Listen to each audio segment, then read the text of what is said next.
संत मत में और बाकी मतों में क्या अंतर है? संत मत अंधों का मत नहीं, आंखें खोल के चलने का मत है। जो भी करना है समझना है कि क्यों करना है। अगर समझोगे गलती नहीं, आंखें बंद करके चलोगे गलतियां हो।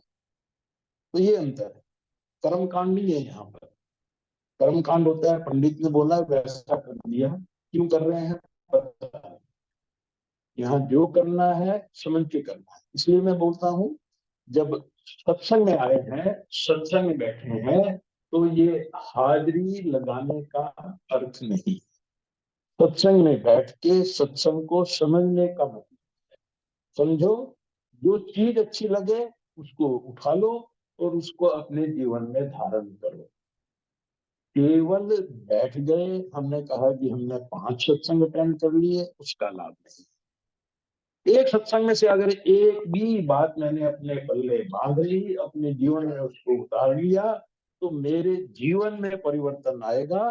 तो सत्संग में जाने का लाभ का, संत मत का अंत सत्संग नहीं है, संत मत की शुरुआत सत्संग है। सत्संग से ज्ञान मिलेगा। अब ज्ञान लिया, उसका उपयोग नहीं किया तो कोई फायदा नहीं। ज्ञान लिया, उसको जीवन में ढाल लिया, उसका फायदा उठाया, तो संत मत पर चलने का फायदा हुआ। तो किसका मत है ये? जागने वालों का। और हम लोग कितने अच्छे भाग वाले हैं जो सब यहाँ बैठे हैं कि इस बियाबान जंगल में, कभी तो खटोली ऐसी जगह थी कि कहीं से भी यहाँ आना, सबको पता है जो पुराने हैं, जैसे पुराने अब कम रह गए हैं। प्रदीप का कहना कि सबकी परिचय धीरे धीरे थोड़े से बुजुर्ग लोग रह गए हैं, ज्यादातर तो टाइम के साथ चले गए। और जब वो देखता हूँ तो फिर मुझे एक याद आती है, विजय भाई को बताना, विजय भाई एक एक रिकॉर्ड का इंतजाम कर लो जिसमें सार वचन की सारे पद हों। अभी तो आपकी जब इच्छा होती है बिब्बी का बटन दबा देते हो, बिब्बी वही आपको सबक सुना देती है। अभी तो यह थोड़ी थी, बिब्बी पूछी कौन सा सुनाऊं, ये सुनाऊं वो सुनाऊं, सारे शब्द याद हैं। देखो, हमें अपना नाम याद नहीं, बिब्बी को इस उम्र में भी पूरा सार वचन याद। तो ये उन जीवों में से है, मैं इसलिए बोल रहा हूँ, जो उस समय से संत मत से जुड़े हैं, जब महाराज ने इस, बोलना चाहिए, बंजर जमीन में आकर के इसको संत मत के योग्य बनाया। महाराज जी आए, सत्संग किया, जीवों को चिताया। उसके बाद और बहुत से संत आए। अब जितने भाई बहन यहाँ बैठे हैं, हमको पता है सारे के सारे वो जीव नहीं है जिन्होंने महाराज जी से या रामा जी से नाम लिया है। उन्होंने और भी संतों से नाम लिया हुआ है। इस डेरे में सभी का उतना ही स्वागत है जितना महाराज प्रेम सिंह जी से नाम लिए हुए जीवों का है, क्योंकि ये उनके लिए है जो अपनी आत्मा का कल्याण करना चाहते हैं। और उस रास्ते में जो भी चलना चाहे वो सब हमारे साथ के मुसाफिर हैं, एक दूसरे को लाभ है। जैसे सुबह बैठ करके सब ने एक साथ सत्संग किया, तो हमने भजन किया। उस समय मैं याद कर रहा था, लोगों को पता होगा कि जब चाचा जी महाराज पूरे हुए तो उससे अहमदबाग में रहते थे, बिट्टू अहमदबाग में रहता है। पहले कहाँ रहते थे जी वो? कर दीजिए, बहुत कम, आपको तो पता है घर की हो, बहुत कम लोगों को पता है। तो मेरे आज भी याद है, जब मैं इस हॉल में बैठा था सुबह, तो मैं चाचा जी के साथ बैठा हुआ था। चाचा जी जब यहाँ गद्दी पे नहीं बैठे थे, तो 1990 में, 89 में बैठे, 90 से उन्होंने नामदान देना शुरू किया, उससे पुरानी बात है। तो मेरी उनसे चर्चा हो रही थी कि जिले में एक स्थान ऐसा हो, गुफा टाइप का, जहाँ बैठ करके हम अभ्यास कर सकें। चाचा जी बोले अच्छा आइडिया है, हम उसका निर्माण करते हैं। तो मेरे दिमाग में क्या था, जितना बड़ा एक खाना है ये, इतना बड़ा एक खाना बहुत है, उतना बन जाएगा, जिसको भजन करना है आके भजन करना है। उनकी सोच में मेरी सोच में बहुत अंतर था। मेरी सोच इतनी सी, उनकी सोच इतनी बड़ी। जब मैं दिल्ली से आया चाचा जी के पास, तो उन्होंने वहां से लेकर वहां तक का गड्ढा बोला। मैं चाचा जी वो तो भजन की छोटी सी जगह बनानी थी भजन करने के लिए। तो अब कई बार जब भंडारा होता है तो जब सुबह नाम करते हैं लोग बैठ के, यहाँ पर नाम सिमरन करते हैं, तो लगता है कि उन्होंने इस समय को देख करके ही इतनी बड़ी जगह की व्यवस्था, नहीं तो अगर छोटी सी होती तो लोग अंदर घुसना भी मुश्किल हो जाता, खड़ा होना भी मुश्किल हो जाता, बैठ के भजन तो क्या कर। तो ऐसे ऐसे संतों ने आकर के इस स्थान को इसलिए तैयार किया कि अब हम जो जीव यहाँ पे आए हैं, यहाँ पे आकर के उसका लाभ उठा सके। तो जैसे हम मौन साधना की बात कर रहे थे, तो मौन साधना का पहला अर्थ तो यह है कि हमको चुप रहना है। ये तो पहली चीज है कि चुप रहना है, बोलना नहीं है। जब 3 घंटे का समय है विजय भाई, 3 घंटे बोलना नहीं, तो उसकी तैयारी हमको पहले से कर लेनी चाहिए। जैसे जिन ने मुझसे पूछा अभी सुबह ये बताओ नाश्ता कब करोगे, कैसे करोगे, क्योंकि उस टाइम तो बात करनी है, बोलना नहीं है। तो हर आदमी को ये देख करके, नहीं तो लोग उस 3 घंटे के टाइम में भी एक दूसरे के कान में कुसर कुसर कुसर कुसर चलती रहती। आगे जब इस प्रकार की फिर कैंप लगे और इस प्रकार की एक साधना हम लोग करें, तो कोशिश करें कि उस समय हमको किसी को कुछ कहने की जरूरत ही महसूस ना हो।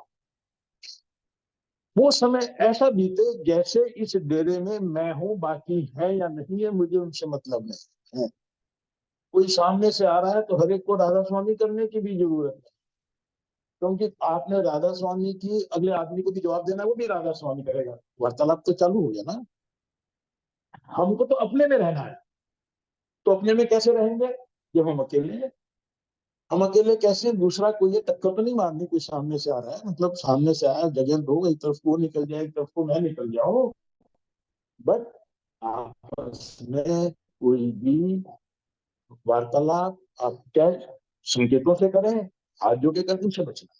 ये अगली स्टेज है कि हम मौन साधना ऐसे कर रहे हैं कि सिर्फ हम अपने आप में हैं, हमने अपने आप को उस परम पिता परमात्मा के साथ जोड़ने का प्रयास कर रहे हैं। संसार में नहीं लिप्त होना है, संसार को छोड़ना है, अंदर परमात्मा के साथ जोड़ना है। उसी के अभ्यास के लिए एक फोर्सफुली 3 घंटे का समय रखा कि बातचीत ना करो। एक ने कहा चलो भी ये तो अच्छा है, बातचीत करने से मना किया, मोबाइल से तो मना नहीं किया, वो मोबाइल लेके बैठ गया।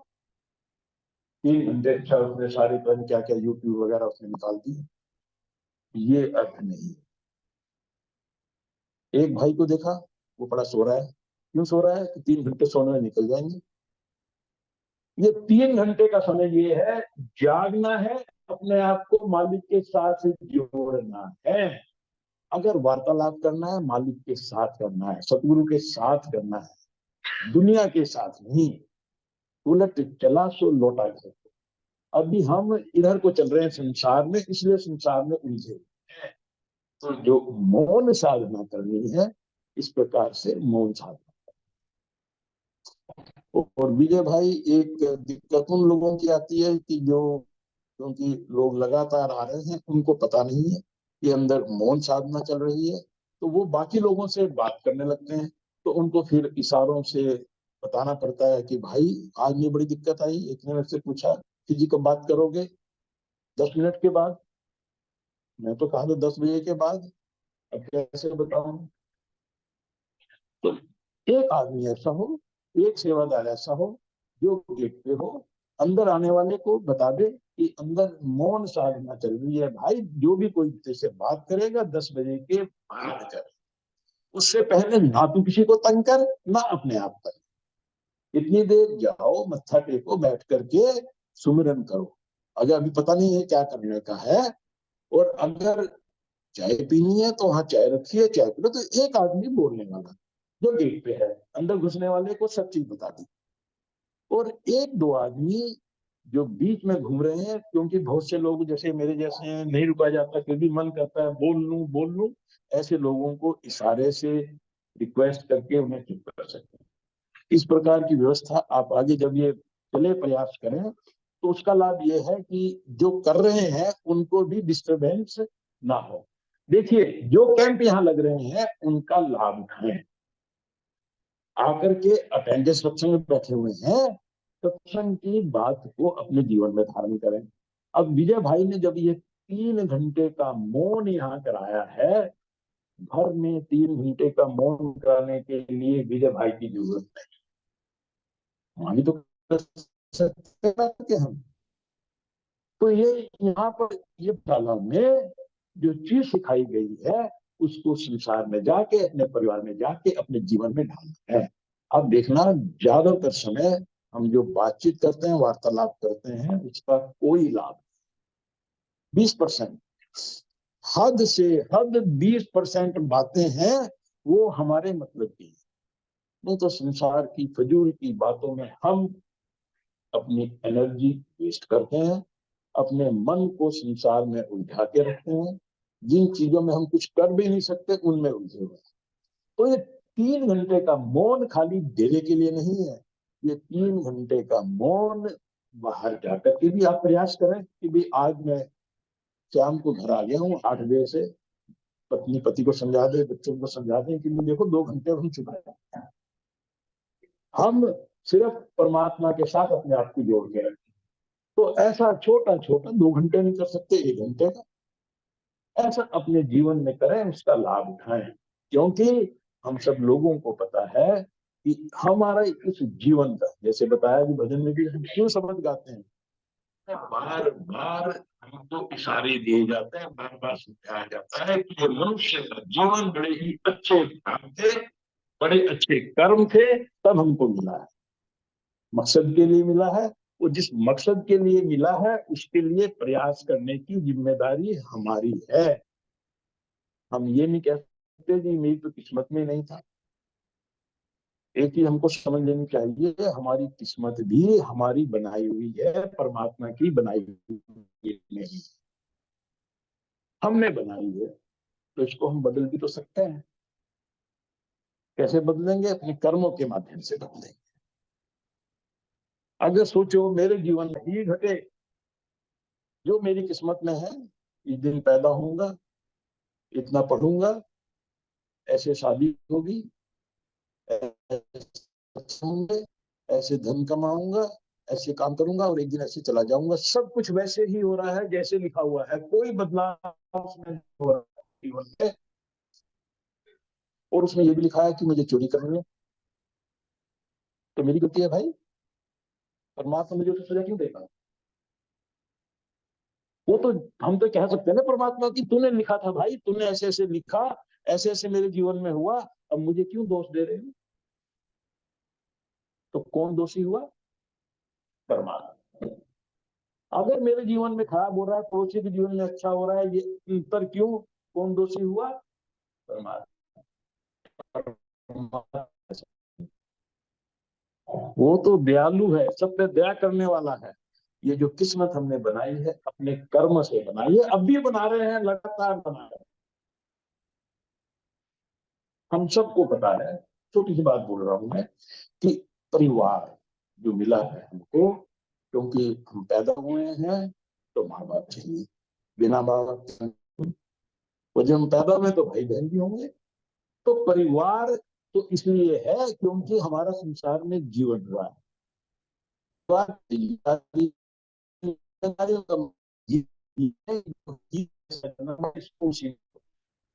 बड़ा अच्छा लगे अगर सारा परिवार गुरु के रास्ते पे चले, उसी साधना से साधना करे जिस साधना को मैं सही समझता हूँ। अगर घर में कोई जीव इस रास्ते पे नहीं चलता है तो उसमें उलझ करके अपना जीवन खराब करने की आवश्यकता नहीं। अकेला चलने का मतलब, मुझे चलना है, अकेला चलना है, अकेला आया हूँ, अकेला चलूंगा, अकेला जाऊंगा, कोई साथ नहीं जाएगा। बहन फूलवती गई अभी हमारी 2 तारीख को, साथ में कौन जाएगा? कोई साथ में था है? गुरु महाराज खुद बोल रही है वो 2-3 दिन पहले कि तीनों आ रहे हैं। तो गुरु महाराज साथ में है। संसार में जो परिवार है, जो मित्र है, जो परिवार के लोग हैं, मित्र बंधु हैं, रिश्तेदार हैं, वो साथ नहीं जा रहे हैं। इकट्ठा है कि हम एक साथ बैठ के भक्ति करें। अब जैसे मान लिया हमारे परिवार में परमात्मा की दया से ज्यादातर लोग इधर एक ही तरफ को चल रहे हैं, तो प्रदीप बैठ जाता है, दीदी बैठ जाती है, भाई साहब बैठ जाते हैं, बैठ के एक साथ भजन गाएंगे, लाभ है।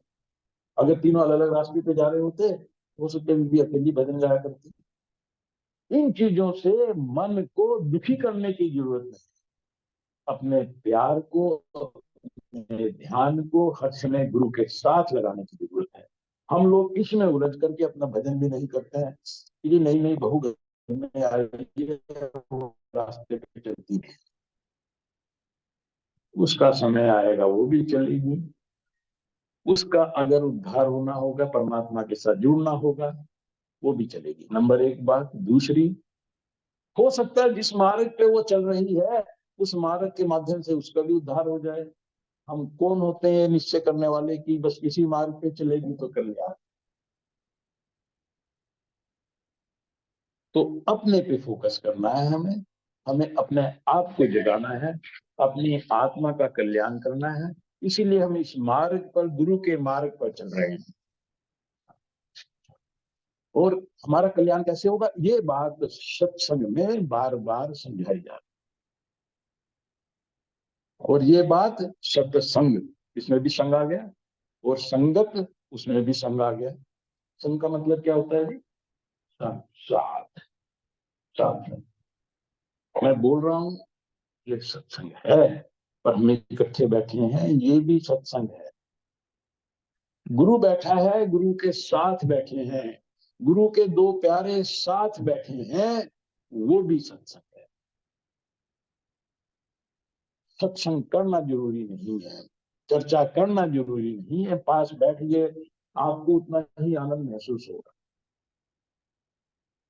केवल मेरे गुरु का नाम लिया हुआ जीव ही मेरे पास बैठे, वो सत्संग नहीं है। जो परमात्मा के साथ जुड़ा हुआ है, परमात्मा के साथ जुड़ना चाहता है, जागना चाहता है, जागा नहीं है, जागना चाहता है, जिसके मन में जागने की इच्छा भी है, अगर मैं उसके पास ही बैठा हूं तो हमारी तरंगें एक दूसरे को लाभ पहुंचाती। तो सत्संग चल रहा है हमको। देखो, कभी मैं किसी भाई से बात कर रहा था कि मेरे दोस्त, मेरे मित्र संसार में ज्यादातर कैसे हैं, जो दुनिया में उलझे हुए। सबके हैं, मतलब अकेला वो नहीं हो। तो उसने अपना एक केस बताया, मैं इसलिए बता रहा हूँ। हम सब ऐसे ही हैं, ज्यादातर लोग संसार में उलझे हैं। जब मैं उसके पास बैठूंगा तो उन लोगों की तरंगे मेरे पे असर डालेंगी, और मेरी तरंगे उन पे असर डालेंगी।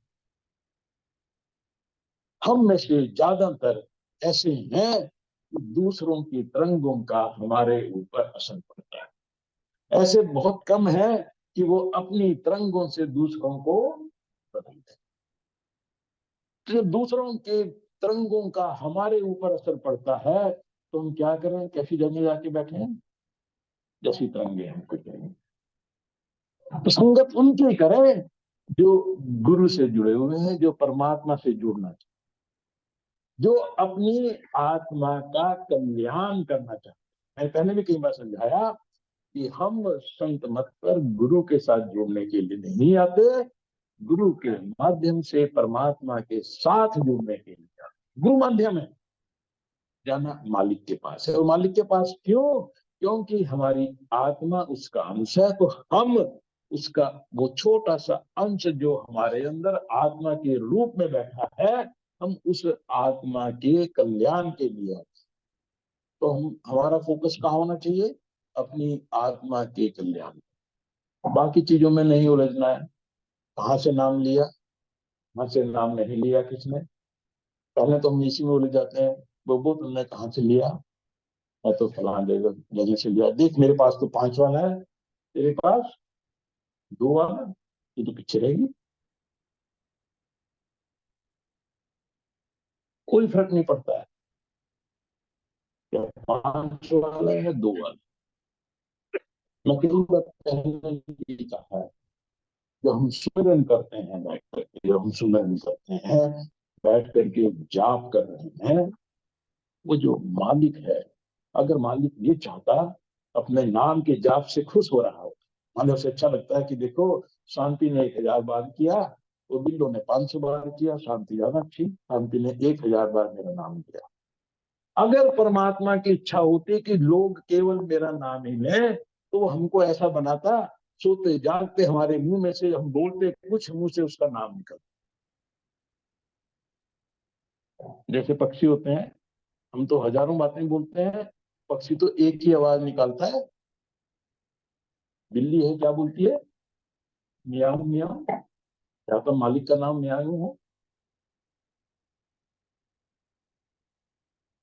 हमने कितनी बार सत्संग में, इसलिए संत महात्मा के सत्संग में समझाते हैं, भाई ये जो परमात्मा के नाम आप सब लेते हो, ये कैसे नाम है? वर्णनात्मक नाम है। मनुष्य ने अपने प्यार में परमात्मा के किसी एक गुण को देख करके ये नाम रखे। उसके नाम जो मालिक है वो धुना है।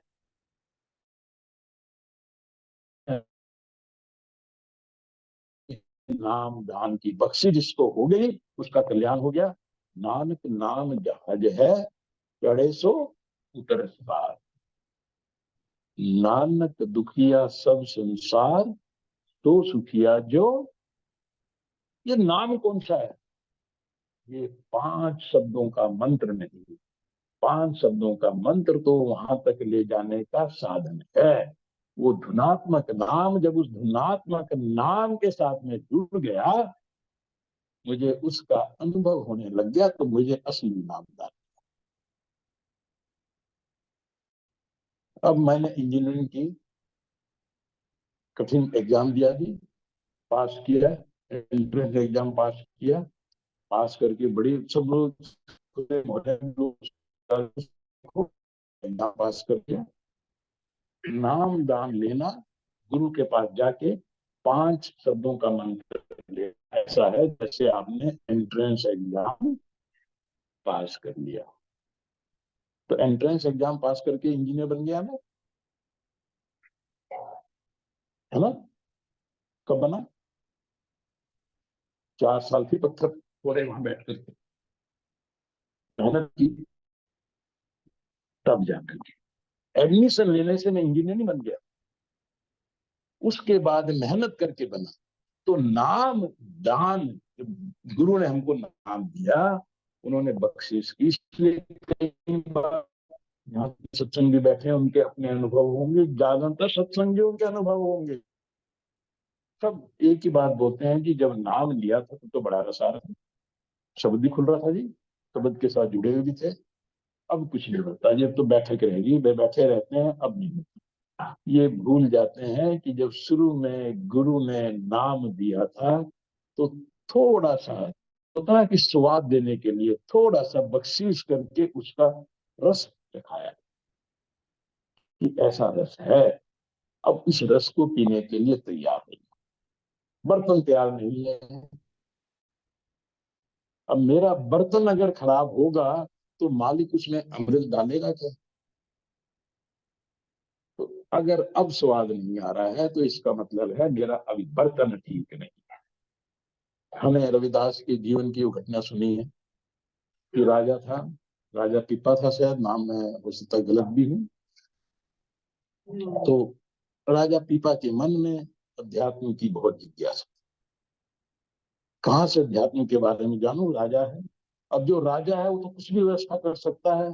पंडित बुलाए और महात्मा बुलाए, सबसे बात सुनी, सबने बोला ऐसे करो वैसे करो। राजा को पसंद नहीं आया, वो समझ गया कि भाई इन बातों में सार नहीं। फिर पूछा कोई और भी तो महात्मा होगा? तो वजीर ने कहा जी देखो महात्मा तो एक है, रविदास है, उससे जाकर के आप ज्ञान ले सकते हैं। अब दिक्कत, जाति की दिक्कत, वो जाति से चमड़े का काम करने वाले, और ये राजा कैसे उसके पास जाए? जैसे कहते हैं ना कि एक पुरानी कहावत है कि बिल्ली के भाग से चिंका टूट गया। अब तो खैर बच्चों को बोलने में समझ नहीं आता, चिंका क्या है, क्या टूट गया। जो पुराने हैं उनको पता है कि पहले दूध को एक उसमें छिलके में बांध करके रस्सी से लटका देते थे बीच में, बिल्ली ना पहुंचे। दूध रखा है, नीचे बिल्ली बैठी है। अब कभी गलती से कुछ तो रस्सी उस्सी टूट जाए, दूध नीचे गिर जाए, तो बिल्ली के भाग से सीधा टूट गया दूध पीने का मौका। अच्छी थी। शहर में मेला लगा हुआ था, ज्यादातर लोग मेले में चले गए। इसने कहा आज मौका है, अगर आज मैं रविदास के पास जाऊंगा तो कोई देखने वाला नहीं, जा करके पूछ सकता हूँ। तो ऐसे मौके पे रविदास के घर पहुंच गया। रविदास ने देखा वो राजा खुद आया है, ज्ञान की बात सुनाई, राजा को पसंद आई। अब चलने का भी क्योंकि समय है, समय की सीमा है, चलने का समय आया। रविदास ने देखा, हमको सबको पता है सत्संग में क्यों बैठते हैं हम लोग। अब तो पता नहीं बैठे ना बैठे, शुगर हो गई है, खाने में बंदिश है। मैं सबको, दीदी को तो खास तौर से बोलता हूँ कि प्रसाद छोटा ले लिया करो, मीठा है ज्यादा मत लिया करो। पर जब हम छोटे थे, हमें अच्छी तरह याद है, इंतजार में रहते थे सत्संग समाप्त होगा फिर प्रसाद मिलेगा। तो मुझे तो, मैं जब डेरे में आता हूँ तो पुरानी बातें घूमती रहती हैं चलचित्र की तरह। जैसे मैंने अभी आपको बताया, जो चाचा जी की बात याद आ गई। ऐसी जब डेरे में प्रसाद देखता हूँ तो दो बातें याद आती। एक, मैं जोड़ के उस कोने में खड़ा हूँ, मैं और मेरा भाई शक्ति, चाचा जी का लड़का था। छोटे छोटे हैं हम लोग, पढ़ते भी नहीं थे। अभी भी मुझे अच्छी तरह सीन याद है। और महाराज जी जो ऊपर चबारा है उसके पास खड़े हैं, वहीं से इशारे से बुलाया। हमने कहा किस्मत जागी, कुछ ना कुछ खाने को मिला। अभी भी याद है, वहां गए, महाराज जी ने फिर हमको खाने को दिया। छोटे छोटे से बहुत पुरानी बात है। और ऐसी प्रसाद की बात है, जब 12वीं में था मैं, तभी मुझे महाराज जी के पास रहने का, 1 डेढ़ महीना बिताने का जीवन में मौका मिला। रात के टाइम में गांव में से सब आते थे। महाराज जी, जो पुराना, सबको पता है पुरानी बिल्डिंग है, केवल उस टाइम वही बनी हुई थी। महाराज जी की खाट बाहर लगा देते थे। महाराज जी नीचे बिछाई कर दी। गांव से 15-20 आदमी, ज्यादा हद से 20 बोला, 15-10 इतने भाई आ जाते थे। सब अपने साथ घर से कोई गुड़, कोई शक्कर, कोई पतासे ले आया, वो इकट्ठे कर दिए। तो मेरा काम रहता था प्रसाद बांटने का। तब जो बांटेगा तो उसकी किस्मत है, वो क्या चीज रखेगा, क्या देगा। तो मैं तो पीछे बैठ जाता था, लेट गया तो सो भी जाता था कई बार। जैसी बेनती शुरू हुई, उठ के फटाफट गया, नलके पे हाथ धोए, प्रसाद बांट रहा, जो अच्छा लगा ले लिए, रुपया उसमें से। तो सत्संग में हम लोग लालची बैठते हैं, प्रसाद के लालची बैठते हैं। अच्छा लगता है सबको। प्रसाद वितरण की सबकी जिम्मेदारी होती है। सत्संग में प्रसाद वितरण करने वाला जब प्रसाद बांटे, चेहरा ना दिखे। छोटा है, बड़ा है, प्यारा है, दुश्मन है, एक जैसा तो हाथ मेरा रह नहीं सकता। कभी छोटा होगा, कभी बड़ा होगा। अगर एक जैसा हाथ है तो चेहरा देख के दे सकते हो, क्योंकि एक जैसा हाथ होता नहीं। जब बिल्लो आई तो हाथ छोटा हो गया, प्रदीप आया तो हाथ। चेहरा मत देखो, सबको प्रसाद दे। ये हमको जीवन में सीखना है कि सबके साथ मेरा व्यवहार एक जैसा हो। सबके अंदर वो मालिक बैठा है। ये चीज हमको सत्संग में सिखाई जाती है बार बार। इस दुनिया में सबके अंदर एक जैसा परमात्मा है, और अगर मेरे व्यवहार में अंतर होगा, मालिक को अच्छा नहीं लगेगा। इसलिए मुझे यहाँ भेजा है। और ये जो अंतर है मेरे व्यवहार में, ये ही मेरा कर्मों का बंधन बनाता है। हर चीज में मैं मेरी का रोग है। चीजों के साथ जो मैंने अपना जोड़ पैदा कर रखा है, प्यार का या दुश्मनी का, ये ही इस संसार में मेरे बंधन का कारण है। सत्संगी यहाँ अपने कर्मों के बंधनों को काटने के लिए आया है। अपने कर्मों के बंधनों को भोग करके आवागमन के चक्कर से बचने के लिए आया है। तो उसका जीवन जीने का ढंग संसारी के जीवन जीने के ढंग से अलग होना चाहिए। ये चीज ध्यान रखो। संसार में चारों तरफ चीजें हैं, उनको देख करके उनको पाने की इच्छा मन में पैदा होती है। इच्छा पैदा होना बुरा नहीं। ना हो तो बहुत अच्छा है, ऐसे साधु महात्मा बन जाए तो बहुत अच्छा है।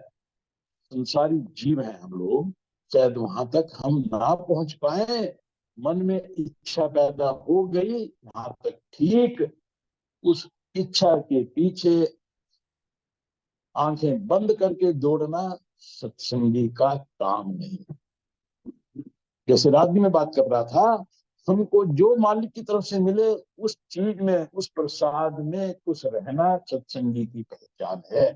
जैसे बोलते ना कि कोई आदमी गया टिप टॉप होकर के, बहन कोई टिप टॉप होके गई, तो कहते श्रृंगार में क्या कर रखा है, कुछ गहने पहन रखे हैं, भाई ने घड़ी पहन रखी है, अंगूठी पहन रखी है, तो ये आभूषण है। तो सत्संगी का आभूषण क्या है? संतोष। जिसके जीवन में संतोष है वो सत्संगी का आभूषण है। सबके साथ एक जैसा व्यवहार करना ये सत्संगी का आभूषण है। सत्संगी को देखते ही जब लोग कहें देखो भाई वो सत्संगी जा रहा है, ऐसा हमारा जीवन होना चाहिए। अगर ऐसा जीवन नहीं है तो इसका मतलब हमें और प्रयास करने, घबराने की बात नहीं है, और ज्यादा प्रयास करने की आवश्यकता है। और उसी प्रयास के लिए ये व्यवस्था है डेरे की, कि जब यहाँ पे आए हैं, यहाँ पर आकर के संसार का जो व्यवहार करने का तरीका है उसे छोड़ दें। संसार में क्या करते हैं हम लोग, जब किसी से बात करते हैं तो उसकी पूरी हिस्ट्री, उसने क्या खाया था, हर चीज को जानने की कोशिश करते हैं। मतलब नहीं है हमें उसके जीवन में क्या हो रहा है, बट ईर्षा की वजह से, जिज्ञासा की वजह से इन चीजों में हम उलझे रहते हैं। सत्संगी का ये काम नहीं। तो डेरे में आए, डेरे में आकर के इन चीजों में हमको नहीं उलझना। मैं यहाँ जब बातें सुनता हूँ तो यहाँ भी हम आपस में बात करते हुए एक दूसरे के साथ इन्हीं चीजों में उलझे रहते हैं। तो मुझे लगता है कि या तो मैं अपनी बात ठीक से समझा नहीं पा रहा हूँ, या लोग समझ नहीं पा रहे हैं, या समझ करके भी उसको छोड़ रहे हैं। डेरे में आए, डेरे में जो अंदर आ गया, इस डेरे के अंदर आ गया, एक ही रिश्ता है, भाई बहन का रिश्ता है। एक बार थोड़ा सा पूछ लो, यहाँ कोई किसी का चाचा, किसी का ताऊ, किसी की माँ, किसी का दादा, भाई बहन, हंसने के लिए, मजाक के लिए ठीक, थोड़ा बहुत। हम सब यहाँ भाई बहन हैं, एक ही पिता है, उस पिता की सब संतान, सबके साथ एक जैसा व्यवहार। इसमें प्रसाद की बात कही मैंने, प्रसाद सत्संग के बाद भी बन सकता है। प्रसाद चाय का वितरण भी हो सकता है, प्रसाद चाय के साथ बिस्किट देने का भी हो सकता है। हम सब ने एक बात सुनी होगी कि मैं किसी दूसरे के साथ कैसे व्यवहार करूं। कहते हैं कि एक कसौटी याद रखना, कि तुम चाहते हो कि दूसरा तुम्हारे साथ कैसा व्यवहार करे। गलत है, सही है? सही है ना, ऐसी करना चाहिए। मैं पूर्ण रूप से सहमत नहीं, आंशिक रूप से सहमत हूं कि कम से कम ऐसा करना चाहिए। कम से कम, ज्यादा से ज्यादा क्या है, मैं जैसा व्यवहार अपने साथ चाहता हूँ, तो दूसरा ऐसा व्यवहार करे तो मुझे अच्छा लगेगा ना। और जो दूसरा आदमी है उसकी चाहना कुछ और हो सकती है। हो सकता है वो चाहे कि मैं उसके साथ ज्यादा और पोलाइटली बात करूं, और विनम्रता से बात करूं।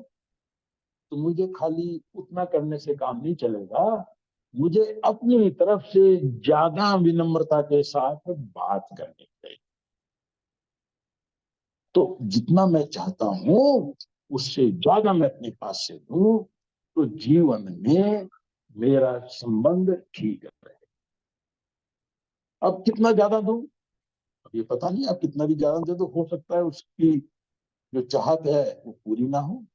तो क्या होगा, उसका व्यवहार मेरे प्रति सही नहीं होगा। तो उसका व्यवहार अगर मेरे प्रति सही नहीं है तो मालिक को छोड़ दो, अपने लेके दिल में मर जाए। तो मैंने अपनी तरफ से, मैं जैसा चाहता हूं दूसरे व्यवहार करें, उससे अच्छा व्यवहार किया, उसके बाद भी अगर दूसरे का व्यवहार मेरे साथ ठीक नहीं है, सत्संग का व्यवहार कैसा होना चाहिए? माफ करने वाला होना चाहिए, भूलने वाला होना चाहिए कि ये देखने का काम इसका है, मेरा है या उसका है, उसका। हमको संसार में दूसरों के व्यवहार को देखना, दूसरों को एनालाइज करना, उनकी एनालिसिस करना, उनके बारे में टीका टिप्पणी करना, इनसे बचना। अब देखना जीवन में कितना परिवर्तन आना शुरू हो जाएगा। सत्संगी का ध्यान, जैसे रात बताया मैंने, कितने घंटे सिमरन करना है जी? 24 घंटे। हर समय मेरी लोग मालिक के साथ लगी है, जब लगी हुई है संसार की फिक्र नहीं है। देखिए खुश रहने के लिए क्या चाहिए? रात भी पूछा था मैंने, और कुछ भाई बहन ने बताया मेरे से कि हम लोग खुश हैं। मैं देखता हूँ, मैं भी बैठा हूँ, मैं बैठा हूँ, मुझे खुश होने के लिए क्या चाहिए? नाश्ता कर लिया, कपड़े पहने हुआ हूँ, आराम से बैठा हूँ, सांस भी आ रही है, सांस भी जा रही है, कुछ नहीं चाहिए, आराम से खुश रह सकता हूँ। और ये चीज अगले 10 मिनट ना होकर के अगला एक दिन भी हो सकता है। आप देखना, आपके जीवन में सुख के लिए, आपके जीवन में आनंद के लिए जो हमने दुनिया के ताम झाम इकट्ठे किए हैं, उनमें से कुछ भी नहीं चाहिए।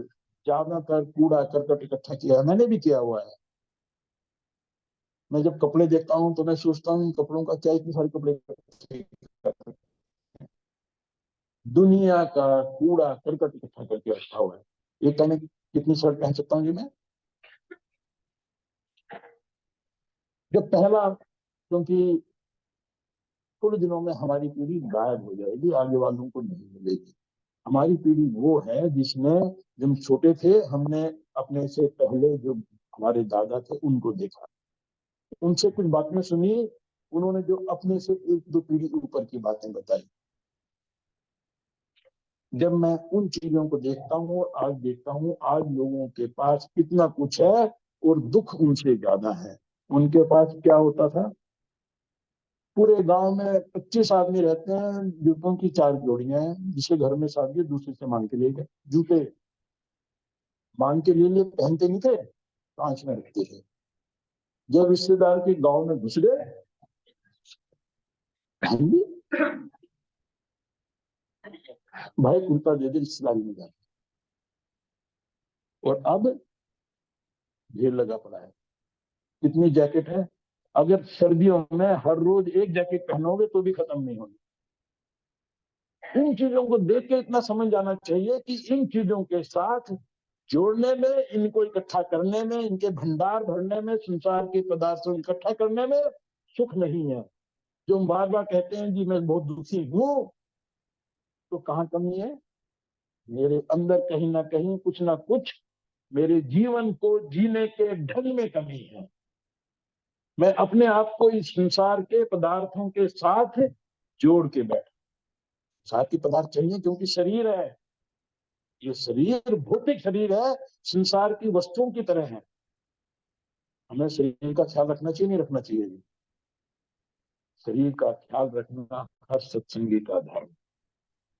परमात्मा ने यह मनुष्य का शरीर हमको अपनी भक्ति के लिए दिया है, और भक्ति तभी तक होगी जब तक ये शरीर है। तो इस शरीर का स्वस्थ होना, इस शरीर का अच्छा होना, ये भी सत्संगी का धर्म है। इसको अच्छी चीज खिलाए,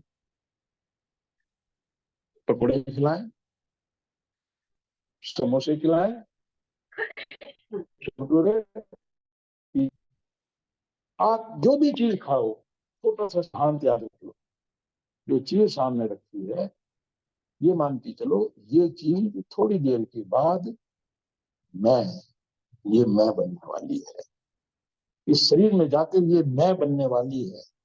अगर ये चीज इस शरीर के उपयुक्त नहीं है, इससे आगे नहीं। अगर ये शरीर के उपयुक्त नहीं है, क्योंकि अभी तो ये रोटी रखी है, थोड़ी देर में ये चट्टान हो जाएगी। तो ये जो शरीर परमात्मा ने दिया है, इसका ध्यान रखना। अमित बैठा है कि यहाँ? इस शरीर का ध्यान रखना किसी और की जिम्मेदारी नहीं है, गुरु जी की जिम्मेदारी नहीं है, पापा की जिम्मेदारी नहीं है, पत्नी की जिम्मेदारी नहीं है कि भगवान तू पता नहीं पका पका के क्या के देती मेरे सामने। मेरी जिम्मेदारी है, हर एक की अपनी खुद की जिम्मेदारी है। खाना भोजन एक चीज, हमारे शरीर को बहुत, ये कभी फिर टॉपिक डिस्कस करेंगे, एक अलग टॉपिक है कि हम शरीर का कैसे ध्यान रखें। ये समझिए कि शरीर का ध्यान रखना भी सत्संग, क्योंकि शरीर स्वस्थ होगा, बैठक होगी। बहुत से लोग बोलते हैं कि बैठक नहीं लगती, क्योंकि शरीर का ध्यान नहीं रखा इसलिए बैठक नहीं लगती। तन फिर मन फिर सूरत फिर, सूरत निरत फिर होए, कह कबीर इस पलक को कलप न पावे। अब इसमें एक शब्द आया तम फिर, इस शरीर का फिर होना परमात्मा की भक्ति के लिए आवश्यक है। और ये फिर कब होगा? जब ये रोगों से मुक्त होगा, जब इसमें वृद्ध अवस्था आएगी, बीमारियां आएंगी, ये मत सोच लेना कि तब जाके मालिक की भक्ति होगी। मालिक की भक्ति जब समय आ जाए तब शुरू कर देनी चाहिए। उसके लिए किसी समय का इंतजार करने की आवश्यकता नहीं। ये नहीं कि पहले शादी हो जाए फिर करूंगा, नौकरी कर लूं उसके बाद करूंगा, रिटायरमेंट है उसके बाद करूंगा। हर समय 24 घंटे बाकी काम करते हुए भी मैं मालिक की भक्ति कर सकता हूँ। मालिक की भक्ति के लिए घंटियां बजाने की जरूरत नहीं। जो मैं कर रहा हूँ संसार के काम, जैसे मैंने बताया कल भी, उसको करते हुए मालिक को याद रखो। कुछ भी करो, अगर टॉयलेट जा रहे हैं वहां बैठ के भी मालिक को याद, वहां तो कोई और जरूरी काम नहीं है, बोलते ही समय नहीं मिलता वहां। बहुत से तो दिन में 3 चक्कर 4 चक्कर, 2 चक्कर तो आम लगाते हैं। 5 5 मिनट बैठे 10 मिनट तो मालिक की भक्ति कर सकते हो। यहाँ से अब सत्संग के बाद उठ करके ऊपर तक जाएंगे, कितनी देर तो मालिक की भक्ति कर सकते हो। हर समय मालिक को याद करना, मालिक की भक्ति। जैसे मैंने पहले कहा, मालिक का सिमरन करना मालिक को खुश करने के लिए, नहीं तो किसी भी तरीके से अपना जाप करा लेता है, इससे मालिक खुश नहीं होता। ये मेरे लिए जरूरी है। मेरा मन क्योंकि संसार में घूमता रहता है, इस घूमते हुए मन को, घूमता क्यों है? क्योंकि बैठ के विचार करता रहता है, खाली नहीं बैठता ना, इसकी आदत ही नहीं है खाली बैठने की।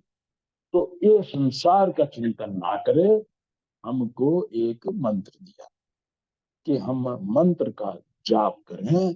जब मंत्र का जाप करें, हमको पता है ये मंत्र किसका नाम है, ये मालिक का। कई बार मैंने ऐसे भी देखा है कि एक दोस्त है ही मेरा, उसने अपने एक बेटे का नाम रखा हुआ था। अब आप कल्पना कीजिए, वो मालिक को याद कर रहा है, उसने कहा मन में सतनाम, इसकी फोटो आएगी सामने बेटे की, कहाँ जाएगी आत्मा? तो जब हम नाम का जाप कर रहे हैं, हमको पता होना चाहिए ये मालिक का नाम, मालिक का नाम है। तो जब भी हम लेंगे, हमें वाल्मीकि का पता है, मंत्र दिया राम के नाम का जपने का, वो जप दिया क्या, जुड़ा किसके साथ, क्यों? तो मालिक को याद कर, याद रखना है कि याद जिसकी करोगे उसके साथ जुड़ोगे। तो ये जो नाम है, इस नाम का जो जाप करना है, ये मालिक को खुश करने के लिए नहीं है, मुझे इस संसार में बिखरे हुए मन को इकट्ठा करने के लिए। तो जी मैं तो इतनी देर बैठा हूं, तो भाई किसके लिए बैठे हो? गुरु के लिए बैठे हो, परमात्मा के लिए बैठे हो, अपने लिए बैठे हो। ये बैठा तो था आवाज नहीं खुली, शब्द नहीं खुली। इसका मतलब क्या है भाई? कहीं ना कहीं बर्तन में कुछ ना कुछ कमजोरी है। तो हम राजा पीपा की कहानी सुन रहे थे, तो जब प्रसाद की तरह सत्संग के बाद प्रसाद का समय आया, बात खत्म हुई, तो रविदास जी ने बैठे थे, जिस बर्तन के अंदर चमड़ा भिगो रखा था उसी में से पानी का ले राजा प्रसाद। अब गुरु का या किसी बड़े महात्मा का अनादर करते हुए भी डर लगता है, श्राप दे देगा। हमने सारी कहानियां हिंदू धर्म के अंदर सारी कहानियां पढ़ लो, महात्मा, हर महात्मा दूसरे को श्राप देता सकता है। यानी कि उनके श्राप से भगवान राम भगवान कृष्ण तक नहीं बचे, तो सबको डर लगता है। तो राजा पीपल ने विचार ने चुपचाप ऐसे कर दिया कि दे दो जी। तो हाथ में उनका जल आया, मुंह के ऐसे लगाया, वो सारा यहाँ दोनों हाथों से निकाल, मुंह में नहीं लिया, देख रविदास गिरा। राजा भागता हुआ घर आया, वो आज तो धर्म भ्रष्ट हो गया था, अच्छा हुआ बच गया। घर में जाकर के, महल में जाकर के कपड़े निकाले, कल को कोई देखे जी ये क्या निशान लग रहे हैं, तो चमड़े के पालिशे के निशान लग रहे हैं। जल्दी से धोबी को बुलाया कि भाई इसको ले जाओ, जल्दी से साफ करके लिया। तो कहते हैं कि जो धोबी थे पहले, उनके पास है, उनकी पहले तो पेशा पीढ़ी दर पीढ़ी चलता था, जो भी पेशा आदमी करता था तो उनको आता था किसी काम को कैसे करना है। तो कहते हैं कि उसके कपड़े को, राजा के कपड़े को जो धोबी था उसकी लड़की ने लिया, उस साफ करने के लिए मुंह से चूस चूस करके थूक करना शुरू कर दिया। ऐसी करती थी वो कि चूसा उसको निशान को, बाहर फेंक दिया ताकि निशान हट जाए। उसको उसमें रस आया, बजाय थूकने के उसने उसको पीना शुरू किया। अंदर वो अमृत जा रहा है और अंदर से ज्ञान प्रकट हो रहा है। वो तो महात्मा बन गई। चारों तो हल्ला मच गया कि धोबन की लड़की इतने बड़ी महात्मा, इतनी ज्ञान की बातें, इतनी चर्चा होने लगी उसकी। राजा ने कहा कम से कम धोबी के घर जाना आसान, बजाय रविदास के पास। एक दिन मौका देख के उसके घर गया, जाके बेटी के पांव पकड़े, बेटी का राजा ये सब मुझे तेरी वजह से मिला है, मेरे पास नहीं है। अगर तेरे कपड़ों में वो निशान नहीं होते तो मुझे कुछ ना मिलता। ये बात सुनी तो भागता हुआ रविदास के पास कि जी अमृत दे दो। उसने कहा वो तो उस दिन मिला था, अब तो मेहनत कर। तो जब नाम मिलता है उस समय उस नाम के साथ, जैसे डॉक्टर पर जाते हैं, डॉक्टर दवाई देता है तो साथ में सप्लीमेंट भी लगा देता है कि इस आदमी में तो विटामिन डी की कमी है, उसका सप्लीमेंट लगा दूं, विटामिन ई का सप्लीमेंट लगा दूं ताकि इसको दवाई ज्यादा अच्छा असर करे। अब वो विटामिन बार बार जीवन में नहीं, तो इसलिए मैं कहता हूं नाम तब लो जब आप तैयार, जल्दी में नाम लो। इसलिए हमारे महाराज जी जब नाम देते थे, कई कई दिनों तक, कई कई भंडारों तक, कई कई सालों तक इंतजार कराते थे, तब जाके नाम देते थे। तो प्रदीप का कहना जी उनकी जो पौध है वो बड़ी मजबूत है, अपनी जगह मजबूती से पड़ी है, क्योंकि उन्होंने पेड़ भी कोई कोई सा लगाया। उन्होंने, जब कोई कहता था जी ये तो मेरे परिवार का है इसको नाम दे दीजिए, वो मेरे कोई फौज पैदा करनी लड़नी, जो मैं बड़ी सी फौज बनाऊं अपनी। वो बात भी सही है। अध्यात्म भीड़ का मत नहीं, किसका कल्याण करना है जी, पूरे गांव का कल्याण करना है या अपना कल्याण। अगर मेरा कल्याण हो गया तो सबका कल्याण। अगर हम अपने पे फोकस करेंगे तो हम सच्चे मायने में, हम सत्संगी बोलते हैं अपने आप, कई बार मुझे सत्संगी कहलाते हुए भी थोड़ा सा दुख आता है कि भी मैं सत्संगी कहाँ से हो गया। सत्संगी किसको बोलेंगे जी, जो सत्संग में आए, जो सत्संग में आए वो तो सत्संगी नहीं हुआ ना, नहीं वो सत्संगी है। बस सत्संग असली होना चाहिए, जहां सत्य की बात हो वो सत्संग, जहां कथा कहानियां किस्से, जहां बैठ करके आप मालिक के साथ जुड़ने की तैयारी करें, वो सत्संग। और जो आदमी अपने जीवन में इस बात का प्रयास करे वो सत्संगी। तो हमको हर एक को खुद को टटोल के देखने की जरूरत है कि मैं कितना सत्संगी बन गया और कितना सत्संगी बनने में कसर रह गई। सबकी हालत अलग अलग होगी। जसवीर भाई रात एक बात बोल रहे थे कि ज्ञान किताबों में सब जगह भरा पड़ा है, पूरा गुरु ग्रंथ साहिब है, देखो उसके बाहर कुछ नहीं। चाहे वो अपना, जैसे हमारा जो, और आज भी किसी भाई से मैं बात कर रहा था कि जी देखो अपने अपने अनुभव में, वो बोल रहा है जी मुझे अंदर आवाज तो सुनाई देती है, प्रकाश नहीं दिखाई देता, आवाज में तो रस आ रहा है। तो मैं सोच रहा था कि कितने लोग आके बोल रहे हैं हमें कुछ भी नहीं होता, और ये भाई है जिनको शब्द सुनाई दे रहा है, प्रकाश दिखाई नहीं दे रहा है, चिंता हुई। देखिए, राधा स्वामी मत के बारे में, राधा स्वामी मतलब राधा प्लस स्वामी। इसलिए बोलते हैं, हम अपने डेरे में जब किसी को राधा स्वामी बोलते हैं तो हम राधा और स्वामी को जोड़ के रखते हैं, अकेला नहीं करते। और एक हम नॉर्मली, स्वामी अंग्रेजी में दो तीन मीनिंग उसकी स्पेलिंग है, हम कौन सी स्पेलिंग यूज करते हैं? SOAMI, स्वामी। इसका मतलब क्या होता है?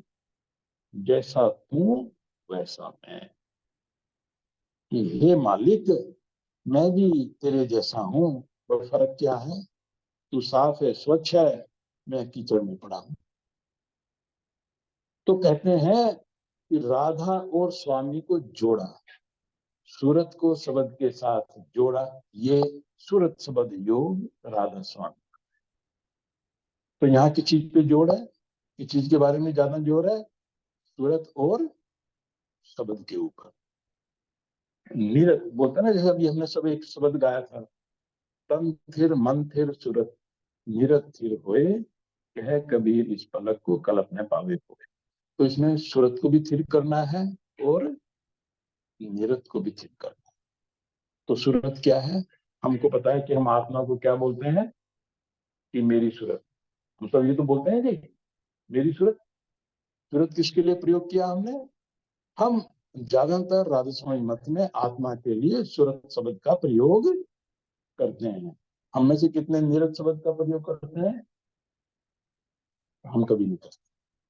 बहुत से महात्मा नीरत का प्रयोग भी करते हैं। आत्मा की वो ताकत जो उस परमात्मा की आवाज के साथ जुड़ती है, आत्मा का वो गुण जो उस परमात्मा की आवाज को सुन सकती है, उसको सूरत बोलते हैं। इसलिए आत्मा को सूरत बोल दिया। ऐसे ही आत्मा का वो गुण जिसके माध्यम से वो प्रकाश के साथ जुड़ती है, उसको नीरत बोलते हैं।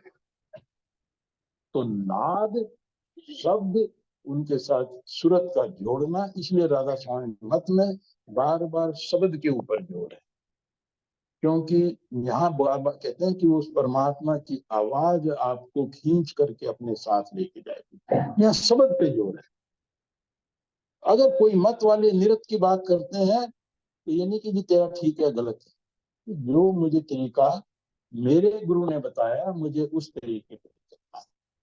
इसीलिए संत मत में जिंदा गुरु की आवश्यकता बताई गई है। तो उनकी किताबों में बहुत ज्ञान है, सारा ज्ञान है। मेरे लिए क्या ठीक है, मेरा गुरु मुझे बताए। अगर आप किसी डिपार्टमेंट, किसी दवाइयों के स्टोर में जाएंगे, कितनी दवाइयां हैं जी, ढेर लगा पड़ा है। मेरी क्या बीमारी है और मेरी बीमारी का क्या इलाज है, कौन बताएगा? आजकल लोग बहुत परेशान हैं, और डॉक्टर भी परेशान है इस चीज कि एक नया डॉक्टर आ गया जी, गूगल बाबा। आदमी के कान में जरा सा दर्द हुआ, वो क्या करता है? गूगल में, और उसमें दिखाएगा अच्छा दर्द हो गया, ये कैंसर हो सकता है। अच्छा दर्द हो रहा है, ये टीबी हो सकती है। ये दर्द हो रहा है, हार्ट फेल हो सकता है, वो बात भी गलत नहीं है।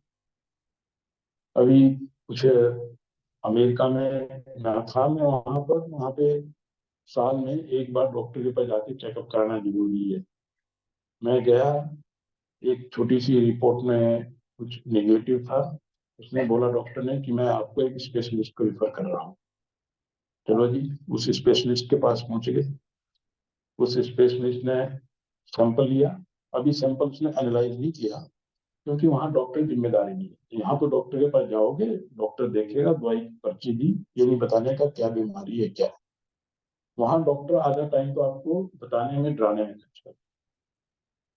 तो उसने फटाक से अपना कंप्यूटर खोला, मेरी डिटेल डाल के बोलता है जी, लो रिस्क, अगर आपकी उम्र इतनी है, आपका ये है, बोला इसमें तो आप नहीं आते। अच्छा, मीडियम रिस्क, ये है 5-6 पॉइंट बताया, इसमें भी आप नहीं आते। मैंने कहा, ये बड़ी अच्छी बात है। फिर बोलता है हाई रिस्क, ये इसमें आते हो हाई रिस्क में। मैंने क्यों आता हूँ, जी आप क्योंकि 64 साल के हो इसलिए आते हो। तो इसका मतलब क्या हुआ, कोई भी 64 साल का जाएगा तो हाई रिस्क में आ गया, तो अगला क्या होगा उसका, हाई में तो गया। तो बोला कि आपकी ये टेस्ट और करते हैं। मैंने कहा अच्छा भाई, मैं तो इंडिया जा रहा हूँ। बोले कब आओगे, मैंने कहा, 2 महीने, 3 महीने, 4 महीने, 5 महीने, मैं डेट बात बता रहा हूँ, वो डेट 1 तारीख की बात। बोले कि मेरी कोई जिम्मेदारी नहीं, सबको पिछा। और ये भी उसने उसने अपनी रिपोर्ट में लिखा कि पेशेंट बाहर जा रहा है, इसलिए उसको बोला है कि जब वापस आए मुझे फोन करे, मुझे बताए कि मैं वापस आ गया हूँ, ताकि उसे बोला कि मैं अपने ऊपर जिम्मेदारी ली। तो गूगल बाबा वाला। तो जिंदा गुरु की क्यों जरूरत है, जिंदा गुरु मुझे देख के मेरे हिसाब से जो चीज मुझे फिट होती है वो बताए। इसीलिए संत मत पे चलते हुए किताबों में पूरा ज्ञान, कोई कमी नहीं है, कोई नई चीज, कोई महात्मा, देखो कितने सत्संग हो रहे हैं, किसी सत्संग में जाके सुन लो, कोई नई चीज नहीं है, सब चीजें पुरानी है। पर कौन सी बात मेरे लिए फिट बैठती है, मेरी आवश्यकता की है, वो बात मुझे कौन बताएगा, जिंदा गुरु। इसलिए संत मत में जीवित गुरु की आवश्यकता पे जोर दिया गया। और हम तो बहुत भाग्यशाली हैं कि इतने अच्छे अच्छे संतों की नगरी में हम बैठे हैं।